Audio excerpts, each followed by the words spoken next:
మధు గారు, మధు ఇటు ఇటు హాయ్. కంగ్రాట్స్ అండి. Thank you. ఒక మంచి టీజర్ కానీ ట్రైలర్ కానీ చూస్తుంటే ఖచ్చితంగా మీకు ఒక మంచి డెబ్యూలా కనిపిస్తుంది ఇది. ఇండస్ట్రీలో చాలా చూసుంటారు కదా, చాలా చూసి చాలా ప్రయాణం చేసి వచ్చుంటారు. ప్రొడ్యూసర్కి ఒక సినిమా మీద పెట్టుబడి పెట్టే వాళ్ళకు ఉన్న కష్టాలు ఏంటో మీకు అర్థమే ఉంటాయి. ఇవన్నీ అర్థం చేసుకుని కూడా ఇంత రిస్క్ చేశారంటే, ఈ ప్రయత్నం చేశారంటే మీ గట్ ఫీలింగ్ ఏంటి? నా గట్ ఫీలింగ్ అండి, ఫిలిం చూసినప్పుడు ఇది ఖచ్చితంగా అందరికీ నచ్చే సినిమా అవుతుంది. That was my only gut feeling. నేను మోర్ దెన్ సూపర్ హిట్ దానికంటే ఒక ఫిలిం చూసి ఆడియన్స్ అందరూ ఎంజాయ్ చేసి ఇంటికి వెళ్ళినప్పుడు దాని గురించి మనం ఆలోచిస్తాం చూడండి. For me that's what remains like is the most important thing. ఆ థాట్ మనతో రిమైన్ విత్ అస్ కదా. అలాంటి మూమెంట్స్ చాలా ఉన్నాయి ఈ ఫిలింలో. నాకు పర్సనల్ ఫేవరెట్స్ ఏంటంటే ఒక రైతుని అంత రెస్పెక్టబుల్ పర్సన్గా అక్కడ నించోబెట్టడం అనేది, that is something I'm very touched about. And నాకు గర్ల్స్ ఎడ్యుకేషన్, అది చాలా హార్డ్ హిట్టింగ్ పాయింట్ అండి. సో ఈ రెండు points were enough for me to come forward and present the film. And చాలా బ్యూటిఫుల్గా he portrayed the character Srujan గారు.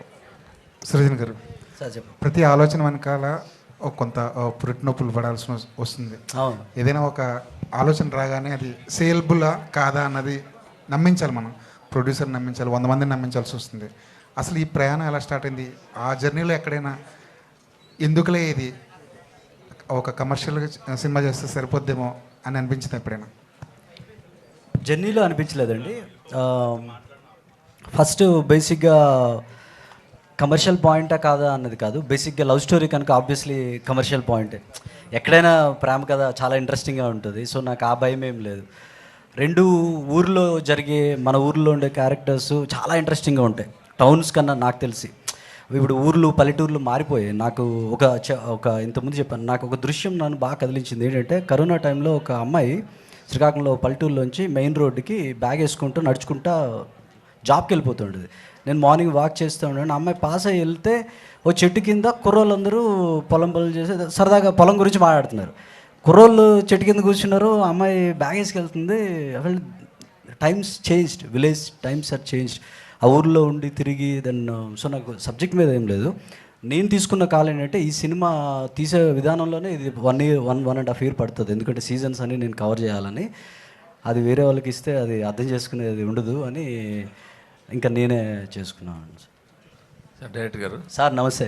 మిమ్మల్ని చూస్తే నాకు ఫస్ట్ టైం చూడడం కాదు, లోగో టైటిల్ రెండు కూడా అంటే ట్రైలర్ చూశాను కాబట్టి ఏంటి దానికి దీని కనెక్షన్ ఏంటి? అసలు టైటిల్కి ఏంటి, ఆ లోగోకి ఏంటి? టైటిల్ లోగో కదా సార్? ఆ టైటిల్ లోగోకి కానీ అసలు టైటిల్ కూడా యా ఏంటి, అది దేనికి కనెక్షన్ ఏంటి అసలు? అంటే టైటిల్ పెట్టడానికి సార్ కారణం ఏంటంటే బేసిక్గా చెప్పాను కదా, అమ్మాయి క్యారెక్టర్ బాగా ఇన్స్పిరేషన్ సార్. నార్మల్ అమ్మాయిలు కాక అమ్మాయి మాట అంటే భయం కానీ ఒక ఇండివిజువాలిటీ ఉన్న ఇది మాట అంటే పల్లెటూరులో అలా ఉంటారు యాక్చువల్గా. సో నాకు ఎందుకు ఆ అమ్మాయి దుర్గాదేవిలో ఉండే ఇది, సో నేను ఆ పేరు ఎత్తుక్కున్నా. కన్యాకుమారి అనే పేరు, దుర్గాదేవి ఇంకో పేరు అనమాట. ఆ పేరు ఎత్తుక్కున్నా. రెండోది పంట పొలాల్లో బటర్ఫ్లైస్ ఎక్కువ ఉంటాయి. తిరుపతి పంట పొలం అనుకుంటే ఆ పైన తిరిగే బటర్ఫ్లై కన్యాకుమారి అని అలా చాలా పెద్ద అర్థం పెట్టుకున్నారు హీరో గారు. మీరు ఎట్లా ఇది ప్రాజెక్ట్లోకి వచ్చారు? అసలు ఏంటి మీ బ్యాక్ డ్రాప్ ఏంటి? నేను యాక్చువల్లీ ఇంజనీరింగ్ చేశాను సార్. చాలామంది లాగా ఇంజనీరింగ్ వచ్చిన తర్వాత ఏం చేయాలి అని ఆలోచించడం అది. అయితే థియేటర్ చేస్తూ అలాగా ఇంజనీరింగ్ అయిపోయేసరికి నాకు క్లారిటీ వచ్చింది. నేనైతే దిస్ ఇస్ మై కాలింగ్, నేను యాక్టర్ అవ్వాలని చెప్పి అప్పుడు నేను బెంగళూరు వెళ్ళి థియేటర్ చేశాను. ఐఐటి కదా, ఐఐటి డిస్కంటిన్యూ కాదు, పూర్తి చేశాను. బట్ పూర్తి చేసేలోపు అర్థమైపోయింది మనకి నేను యాక్టింగే చేయాలని చెప్పి. ఆ థియేటర్ చేసేవాడిని. తర్వాత బాంబేలో ఒక వెబ్ సిరీస్ చేశాను సార్. అండ్ దాని తర్వాత పూణే ఫిల్మ్ ఇన్స్టిట్యూట్లో నేను ట్రైనింగ్ తీసుకున్నాను. పాస్ అవుట్ అయ్యి నేను బయటకు వస్తున్న టైంలో నా జూనియర్ ఒకడు ఇలాగా కన్యాకుమారి సినిమాకి చూస్తున్నారు హీరో, యాక్టర్ అని చెప్పాడు నాకు. ఇలాగ తెలుగు వచ్చిన వాడిని అంటే పంపించమని చెప్పాను. అలాగా అప్పుడు ఏడీ నాకు కాంటాక్ట్ చేస్తే నేను ఆడిషన్ పంపించి అప్పుడు సార్ నన్ను ఆఫీస్కి రమ్మన్నారు. అప్పుడు అలా ఆడిషన్ చేసి సెలెక్ట్ చేశాను. అక్కడ ఊళ్ళో వాళ్ళతో మాట్లాడి అక్కడ తిరిగి సెలెక్ట్ చేసిన తర్వాత వీళ్ళు ఇక్కడ ఒక 20 days వర్క్షాప్స్ చేశాను సార్. దాని తర్వాత మళ్ళీ శ్రీకాకుళం తీసుకెళ్ళిపోయి అక్కడ ఇల్లు అన్నీ తీసుకొని అక్కడ పెట్టి మళ్ళీ ఊర్లో తిప్పుతూ చేసాం. డైరెక్టర్ పర్లేదు సార్.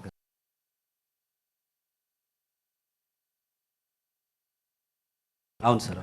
ఫస్ట్ సినిమాకి వేరే పేరుతో క్రెడిట్ పడింది మీకు దామోదరుని, సినిమాకి వేరే పేరుతో క్రెడిట్ పడింది మీకు దామోదరుని. అవును. ఇప్పుడు ఈ సినిమాకి సృజన్ అని పడింది. ఏంటి దానికి మార్చుకోవడానికి కారణం ఏంటి? ఈ సృజన్ యాక్చువల్ నా ఒరిజినల్ నేమ్ సార్. దామోదర్ అనేది నేను పెట్టుకున్నాను, బట్ నన్ను ఎవరు దామోదర్ అని పిలవట్లేదు, సృజన్ అనే పిలుస్తున్నారు. అసలు చిన్న వెరీ ఫ్యూ పీపుల్ అనమాట. తర్వాత అందరూ తిట్టారు కూడా, సృజన్ అనే మంచి పేరు ఉంటుండగా నువ్వు మళ్ళీ పేరు ఎందుకు మార్చినావు అని. ఇంకా కన్ఫ్యూజన్ అవుతున్నారు అసలు. నాకు కృష్ణుడు అంటే ఇష్టం, అలా పెట్టుకుందాం అనుకున్నా. సో మళ్ళీ నార్మల్ నాకు తెలిసి మార్చుకోవడానికి ఇంకో మెయిన్ రీజన్ ఉంది. ఇక్కడ నుంచి నేను తీసే కొన్ని ఫిల్మ్స్కి మళ్ళీ నేను కొన్ని కృష్ణుడి పేరు తీద్దాం అనుకున్నాను. మళ్ళీ కృష్ణుడి పేరు పెట్టుకొని కృష్ణుడి పేరు తీసుకోవడం ఎందుకని సృజన్ యాజ్ ఎ నేమ్తో రాద్దాం. పోలేండి, పేరు ఒరిజినల్ పేరు ఇంకా కలిసి వస్తుంది అనుకోరు. అంతే సార్, అంతే. All the best. Thank you. Director గారు, అంటే ఈ సినిమా జర్నీ అనేది చాలా డిఫికల్టీస్తో ఉందని మీ 2 ప్రెస్ మీట్లలోనూ తెలిసింది. అండ్ ఇన్ని డిఫికల్టీస్ మధ్యలో కూడా ఒక ఆర్గానిక్గా కథ చెప్పాలంటే మెంటల్గా చాలా స్ట్రాంగ్ ఉండాలి. ఎందుకంటే మీరే ప్రొడ్యూసర్ కాబట్టి మీకు చాలా అప్ అండ్ డౌన్స్ ఉండుంటాయి. ఈ త్రూఅవుట్ జర్నీలో మిమ్మల్ని రీఛార్జ్ చేసిన పాయింట్ ఏంటండి? అంటే ఎప్పుడు ఏదో ఒక రీఛార్జ్ పాయింట్ ఉండాలి కదా, మళ్ళీ వర్క్ వెళ్ళాలి అంటే డౌన్స్ వస్తూ ఉంటాయి. ఇక్కడ వరకు అంటే August 27న కన్యాకుమారిని మా వరకు తీసుకురావడానికి ఒక స్ట్రగుల్ ఉంటుంది కదా, దాన్ని ఎలా చూస్తారు? రీఛార్జ్ చేసింది అయితే మాత్రం సినిమా సీన్సే. సినిమా ఎప్పుడు చూసుకున్నా, ఎంత షూట్ చేసి అంత చూసుకున్నా ఆ ధైర్యం వచ్చేది. ఇప్పుడు ఇంతకుముందు కూడా అదే చెప్పాం, ఎప్పుడు లో ఉన్న సినిమా ఎంతవరకు అయినా చూస్తే లేదు మంచి సినిమానే చేయాలి, ఇంకా చేయాలని వచ్చేది అనమాట. యాక్చువల్ సినిమా సీన్స్ వల్ల నాకు అది వచ్చింది. గీత్ గారు, సెకండ్ సినిమాతోనే టైటిల్ రోల్ చేయటం అనేది ఒక రేర్ ఆపర్చునిటీ, అంటే ఒక చాలా రెస్పాన్సిబిలిటీ ఉంటుంది. సో దీంతోపాటు ఈ సినిమా అనేది మీకు సినిమా యాక్టింగే కాదు, సినిమాకి సంబంధించిన అన్ని క్రాఫ్ట్ల గురించి బాగా తెలిసేలా చేసింది అనిపిస్తుంది. సో ఏంటి, ఎలాంటి వైబ్లో ఉన్నారు? 27న మీరు ప్రాణం పోసిన కన్యాకుమారి క్యారెక్టర్ మా ముందుకు రాబోతుంది కదా, వాట్ ఈజ్ యువర్ టేక్? అని చాలా హ్యాపీగా ఉన్నాను, నర్వస్నెస్ కూడా ఉంది. ఎందుకంటే నా గోల్ వాస్, అంటే ఈ సినిమా టేకప్ చేసినప్పటి నుంచి నా ఇంటెన్షన్ వాజ్, అంటే నాకు 2 గోల్స్ ఉండేవి. ఒకటి డైరెక్టర్ సార్ నాకు బాగా చేసావని అనాలి, ఇంకొకటి ఆడియన్స్ పడిపోయాయి, ఇంకొకటి August 27 కాబట్టి నర్వస్నెస్ ఉంది. శ్రీచంద్ సార్, అంటే కొన్ని ఆర్టిస్టులకు కుదురుతాయి, అంటే ప్లాన్ చేస్తే దొరకవు ఇలాంటి క్యారెక్టర్స్, ఏదో అలా కుదురుతాయి. మీకు నేచర్ బాగా సపోర్ట్ చేసింది అనుకుంటా, ఎందుకంటే బెస్ట్ డెబ్యూ అనిపిస్తుంది మాకు టీజర్ ట్రైలర్ చూస్తుంటేనే. అంటే టైటిల్ రోల్ ఆమెదైనా సరే ఎక్కువ యూత్ అంతా నీకు రిలేటెడ్ అయ్యేటట్టున్నారు. సో ఈ క్యారెక్టర్ అనేది చాలా రిలేటబుల్ ఫ్యాక్టర్ ఉన్న క్యారెక్టర్ లాగా అనిపిస్తుంది, ఎందుకంటే నీ సమస్య ప్రతి ఊళ్ళో రైతుకు ఉంటుంది. సో నువ్వు ఆ క్యారెక్టర్లోకి వెళ్ళినప్పుడు నీకు రైతు గురించి ఏం ఎక్స్పీరియన్స్ అయింది? అదే అంటే ఒకటి చిన్నప్పటి నుంచి మనసు పెట్టి, అంటే ప్యాషనెట్గా నాకు క్లారిటీ వచ్చేసినట్టు, నేను వ్యవసాయమే చేస్తాను అనుకుని హ్యాపీగా ఉంటూ వ్యవసాయం చేస్తున్నప్పుడు మరి పెళ్ళికి వచ్చేసరికి పిల్లనివ్వట్లేదు అనే ఇది చాలా బాధ పెట్టే విషయం యాక్చువల్లీ. అది ఎందుకు గవర్నమెంట్ జాబ్ కావాలి, లేదంటే ఏదో ఉద్యోగస్తులైతే బాగుండు అని చెప్పి. సో అక్కడి నుంచి అలా ఆ సీరియస్ పాయింట్ నుంచి వాడి లైఫ్లోకి కన్యాకుమారి వస్తే ఎలా ఉంటుంది, అప్పుడు వాడు ఒక లవ్లో పడితే ఏముంటుంది, భూమిని అంత ప్రేమించేవాడు సడన్గా ఒక అమ్మాయిని అంత ప్రేమించడం మొదలుపెట్టినప్పుడు ఏంటి అనేది అది సినిమాలో. సృజన్ గారు, ఈ సినిమా స్టార్ట్ చేసి ఆల్మోస్ట్ 3 years అయినట్టుంది కదండి. మీరు ఇందాక అన్నారు 1.5 year ఇది మేకింగ్కి టైం పడుతుంది. సో అంటే ఇంత ప్రాసెస్ ఎందుకు ఇంత డిలే అయింది? అంటే లైక్ పోస్ట్ ప్రొడక్షన్ నుంచి రిలీజ్ వరకు డిలే అయిందా, లేదంటే మేకింగ్లోనే? చాలా మేకింగ్లో డిలే అయింది. నేను ఎప్పుడు స్టార్ట్ చేసాను, 2022 అండ్ డిసెంబర్కి అలాగా చిన్నగా స్టార్ట్ చేశాను. అప్పుడు ఆ పంట పొలాలు జాన్యువరి ఎల్లోగా ఉంటాయి పండగ ముందు, అవి పోతాయని చెప్పి అక్కడ స్టార్ట్ చేసాం. ఆ తర్వాత ఏంటంటే మళ్ళీ ఆ నెక్స్ట్ ఇయర్ అక్టోబరు అంటే పంట పొలాలని నేను సంవత్సరం త్రూ అవుట్ పచ్చగా ఉంటాయి, కోసేస్తాము, బ్రౌన్గా ఉంటాయి, ఇవన్నీ క్యాప్చర్ చేయడానికి చాలా రోజులు చేసా.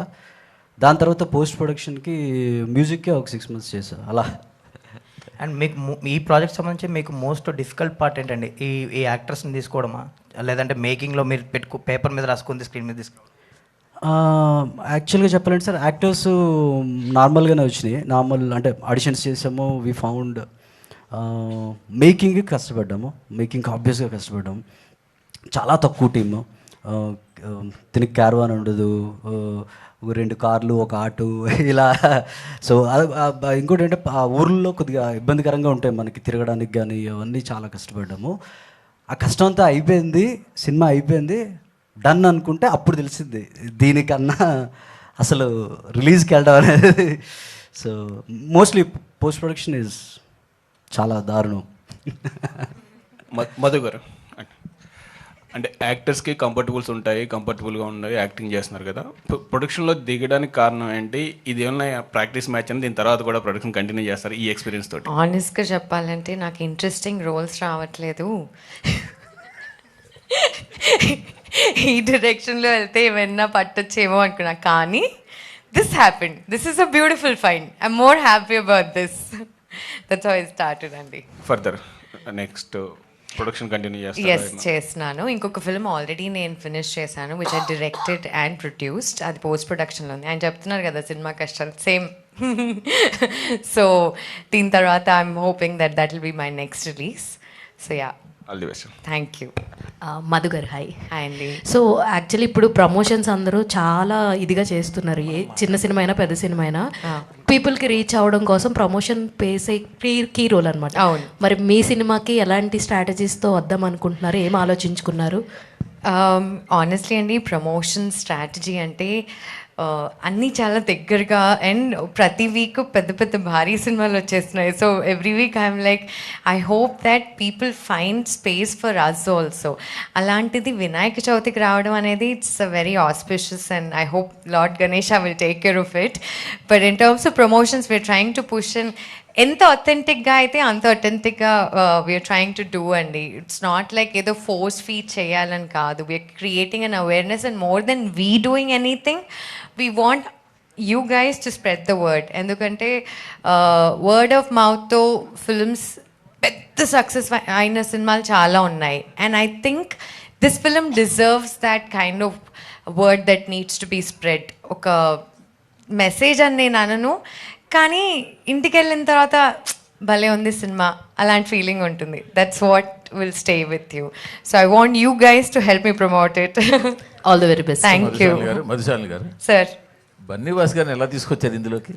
బన్నీవాస్ గారిని అండి, యాక్చువల్లీ అండి అది ఆయన చాలా గట్టిగా మేనిఫెస్ట్ చేశారు. సినిమా స్టార్ట్ కాక ముందు నుంచి ఆయన అనుకున్నది ఏంటి అంటే, ఈ ఫిలిం గనక బన్నీవాస్ గారు చూసి ఆయనకు నచ్చితే ఖచ్చితంగా రిలీజ్ చేస్తారని. బన్నీవాస్ గారు ట్రైలర్ చూసే నాకు చాలా నచ్చింది, నా ఫుల్ సపోర్ట్ అని చెప్పారు ఆయనకి. So he's the reason why Bunny Vas గారు happened, because of the story అండి. సుజన్ గారు, యూజువల్గా మన వాళ్ళు ఒక cute love story, organic love స్టోరీలు తీస్తే గోదావరి జిల్లాలో బ్యాక్ డ్రాప్కి వెళ్ళిపోతుంటారు. అవును సార్. ఎందుకంటే ఈ స్లాంట్ ఇంకా అందరికీ అలవాటు అవ్వలేదు, ఇంకా పరిచయం అవ్వలేదు కాబట్టి ఇప్పుడు ఒకటి. మీరు అలా ఎందుకు ట్రై చేయకుండా అటు వెళ్ళడానికి రీజన్ ఏమైనా ఉందా? అంటే కేవలం మీ ఏరియా మీద మీకున్న ప్రేమ అనుకోవాలా, లేకపోతే ఇంకేమైనా ఉందంటారా? ప్రేమ కాదు సార్, నాకు కథ పుట్టిందే అక్కడ కదా, నాకు అక్కడ ఊర్లు బాగా తెలుసు. కథ పుట్టింది అక్కడే. నేను ఎలాంటి ఈస్ట్ గోదావరిలో నాకు కానీ కథ పుడితే అక్కడే సార్. ఇది నాకు శ్రీకాకుళంలో పుట్టింది కనుక ఊరు ప్రేమ అని కాదు. బేసిక్గా సార్ మీరు ఏదో అన్నారు సార్, ఇప్పుడు ఏదో అన్నారు, ఆ స్లాంగ్ బేసిక్గా అక్కడ ఎందుకు పెట్టారని. అంటే ఇంకా జనాలు పూర్తిగా అలవాటు ఉన్న స్లాంగ్ని ఎందుకు ప్రయోగం చేశారు? అవును సార్, ఎగ్జాక్ట్లీ. ఒకటి ఫీల్ గుడ్, ఇప్పుడు మన ఈస్ట్ గోదావరిలో చూస్తే బ్యూటిఫుల్గా చాలా ఫీల్ గుడ్ ఎన్విరాన్మెంట్ చాలా బాగుంటుంది, మాటలు అంతే అందంగా ఉంటాయి. అది ఫస్ట్ మీరు అడిగింది, నేను ఫస్ట్ నుంచి నాకు అది మైండ్లో ఉండింది. విలేజ్ అనగానే ఈస్ట్ గోదావరి అంటారు, ఒకలా చూస్తారు కదా.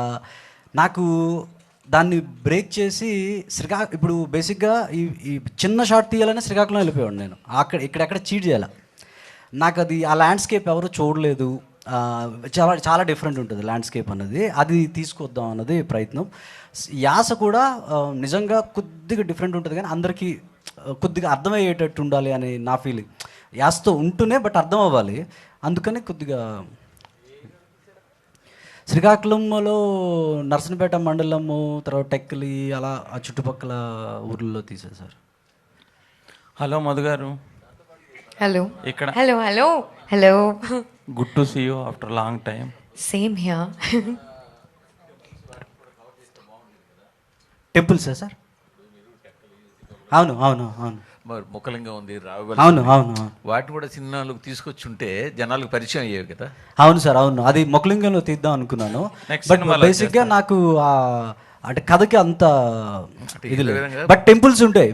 నేను పర్టికులర్గా అందులో ఉన్న ఊర్లో ఉన్న అందాన్ని ఎక్కడైనా చూపించాలని చేయలేదు, కానీ బట్ కొద్దిగా పనిగట్టుకొని శ్రీకాకుళం ఓహో ఇలా ఉంటుందా, చాలా బ్యూటిఫుల్గా ఉందా అన్నది అయితే ఈ సినిమా పరిచయం చేస్తుంది. అన్నారు కాబట్టి రావుగల్ దగ్గర ఒక లవ్ స్టోరీకి కావాల్సిన అట్మాస్ఫియర్ ఉంటుంది. చాలా మంచి ప్లేస్ ఉన్నాయి సార్. ఈ సినిమాతో బయటకు వస్తాయి. అది తీసేంటారా నేను అది అవి కూడా తీసి ఉండాల్సిందే అంటున్నా. తీసాను సార్, నాకు గుర్తులేదు ఎక్కడెక్కడ తీసాను, కానీ అసలు శ్రీకాకుళం జిల్లా వాళ్ళకి తెలుస్తుందో లేదో తెలియదు, కానీ నాకు ఏ ఊరు నుంచి అన్ని అంత తిరిగా. ఆయన కోసం నెక్స్ట్ సినిమాలో కొన్ని తీసి పెట్టండి. నా కాదు, నువ్వు అడిగావు కదా నేను. నర్సనపేట కాదు, రాజా. ఓకే.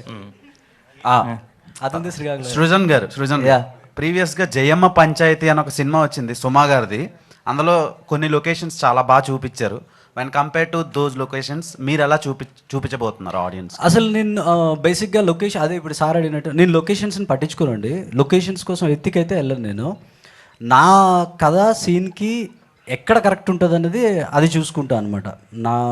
సో అలా ప్రాపర్ యాప్ట్ పట్టుకున్నాను అంతే. ఓకే. గీత్ షైని గారు సినిమాలో శ్రీకాకుళంలో లండన్ అని చెప్పి ఒకటి వాడారు. అది ప్రాపర్ మీనింగ్ తెలియదు, దానికి రీజన్, దానికి అర్థం మీకు ప్రాపర్ మీనింగ్ తెలియలేదా? అండ్ రెండోది లాస్ట్లో ఒక ముసలమ్మతో ఒక డైలాగ్ చెప్పారు కదా, అది చెప్తే బాగోదు. సో ఫ్యామిలీ డ్రామా అంటున్నారు, అలాంటి అడల్ట్ డైలాగ్ ఒకటి పెట్టారు. సో దానికి రీజన్ ఏంటి? అదే నేను ఫ్యామిలీ డ్రామా అని అయితే చెప్పలేదండి. It's a love story. It's an love story, basic youthful love story. అది ఇది విలేజ్లో, మీ శ్రీకాకుళమే కదా, మీకు తెలుసు మన ఊర్లో ఎలా ఉంటారో మనకు తెలుసు. వాళ్ళు ఎలా మాట్లాడారో, ఎలా రియల్గా ఎలా ఉంటారో అది క్యాప్చర్ చేశాను అంత. ఓకే. హీరో సో అంటే కొత్త సినిమా, ఫ్రెష్ ఫేస్, ఆడియన్స్కి ఒక రైతుగా ఇన్స్పైర్ చేయడం చాలా కష్టం ఈ రోజుల్లో. చాలా అడ్వాన్స్గా ఉంటున్నారు. సో వాళ్ళకు మీరు మీ సినిమా చూడటానికి ఎందుకు రావాలి అంటే ఏం చెప్తారు సమాధానం? సినిమా ట్రైలర్ చూడండి, మీకు పాటలు వినండి. లవ్ స్టోరీ కాబట్టి అంటే ఆ ఎమోషన్కి కనెక్ట్ అవుతారు అని నాకు గట్టిగా నమ్మకం ఉంది. అదే అండి. ఆ అమ్మాయికి మీరు ఆ శ్రీకాకుళం యాక్సెంట్ అది బాగా మాట్లాడారు, ఎలా ప్రాక్టీస్ చేశారు? సార్ యాక్చువల్లీ ఆ డైలాగ్స్ అన్నీ సార్ తోటి చెప్పించి రికార్డ్ చేసుకొని బట్టి పట్టానండి. దాని తర్వాత అక్కడ వెళ్ళిన తర్వాత విలేజెస్తో మాట్లాడడం, అలా వాళ్ళందరితోటి జోవియల్గా ఉండు అబ్జర్వ్ చేస్తూ నేర్చుకున్నాను సార్. అదే బై హార్ట్ చేసినట్టుగా కాకుండా నేచురల్గానే ఉన్నాయి డైలాగ్స్. అంటే ఇక్కడ డైలాగ్స్ బై హార్ట్ చేశాను, కానీ అక్కడ వెళ్ళిన తర్వాత వాళ్ళతో మాట్లాడిన తర్వాత నేను వాళ్ళని అబ్జర్వ్ చేసి I learned it. Okay, thank you. Shalini, so ఒక ప్రొడ్యూసర్గా, ఒక ప్రెజెంటర్గా, ఒక ప్రొడ్యూసర్ కైండ్ ఆఫ్ చాలా స్ట్రింగ్స్ పుల్ చేస్తూ ఉంటారు ఈవెంట్స్కి ఎవరన్నా పిలవడానికి కానీ ఇదంతా కూడా. సో మీకు వచ్చిన రియాలిటీ చెక్ ఏంటి లాస్ట్ 2-3 డేస్లో కానీ? ఎందుకంటే నెక్స్ట్ ఇంకో 1 వీక్లో సినిమా రిలీజ్ ఉంది కాబట్టి ఇంకా చాలా మందికి ఫోన్లో చేయాల్సి ఉంటుంది. నాకున్న రియాలిటీ చెక్ ఏంటంటే, ఇక్కడ ఉన్నారు కదండి, these friends have always been there for me and will be there for me అని నాకు అనిపించింది. బికాజ్ ఒక ఫోన్ కాల్తో when I could invite my friends over, అంటే they not just friends, they've accomplished a lot in the industry, and వాళ్ళ support and వాళ్ళు మనం ఈ కన్యాకుమారి గురించి చెప్తే I'm sure it will reach a lot more people. So I'm extremely touched, and I think I'm blessed. I'm very grateful. అంటే next 1 వీక్లో మరి ఇంకెవరిని ఇన్వైట్ చేయబోతున్నారు? Next 1 week. Sir, అప్పుడు చెప్తా. అంటే టీజర్ వచ్చిన తర్వాత ట్రైలర్ వచ్చిన తర్వాత we want the trailer to speak. Content reach అయ్యి ఆడియన్స్కి ఇంట్రెస్ట్ ఉంటే వస్తారు అన్నది. Last question please. Geet Saini గారు, గీత్ సైని గారు, మీరు బట్టల షాప్లో డైలాగ్స్ చెప్పారు కదా, దానికి వర్క్షాప్ ఏమైనా చేశారా? అక్కడ లోకల్లో ఎన్ని రోజులు మీరు వాళ్ళతో మింగిల్ అయ్యి ట్రావెల్ అయ్యారు? ఓకే, యాక్చువల్లీ ఒకరోజు 1 ఈవినింగ్ జస్ట్ 2-3 అవర్స్ నేను ఒక షాపింగ్ మాల్కి వెళ్ళి, యాక్చువల్లీ మేము అక్కడే షూట్ చేసాం. They are very kind enough to teach me ఎలా ఫోల్డ్ చేయాలి అని అన్నీ నేర్పించారు. వాళ్ళే శారీ నేమ్స్ అన్నీ చెప్పారు అండి. Thank you. డైరెక్టర్ గారు, సార్ ఇప్పుడు టీజర్ చూసుకుంటే ప్రేమకి నెక్స్ట్ గోల్స్కి మధ్య ఒక యుద్ధం జరిగినట్టు అనిపించింది అనమాట. ఈ రెండింటి మధ్యలో ఏది ఎక్కువ అంటే మీరు ఏం చెప్తారు సార్? ఫస్ట్ అది సార్ మీరు రైటర్లా ఉన్నారు కరెక్టే. అది ఇప్పుడు చెప్తే ఎందుకు 27th చెప్తే బెటర్ కదా. Okay, but you got it right. Thank you అండి. ఫైనల్ క్వశ్చన్, కుమారి టైం ఎంత? టైం చూసుకుని మీటింగ్కి వెళ్తావా ఏంటి? Thank you, thank you, thank you so much. Thank you so very much. Team.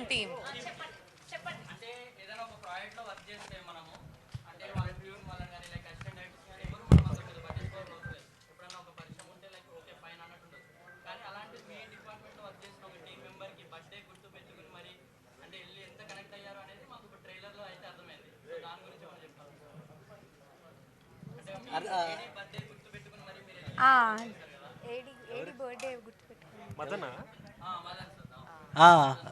Mother's friends. Thank you Thank you అండి. అండి. Thank you so much to all the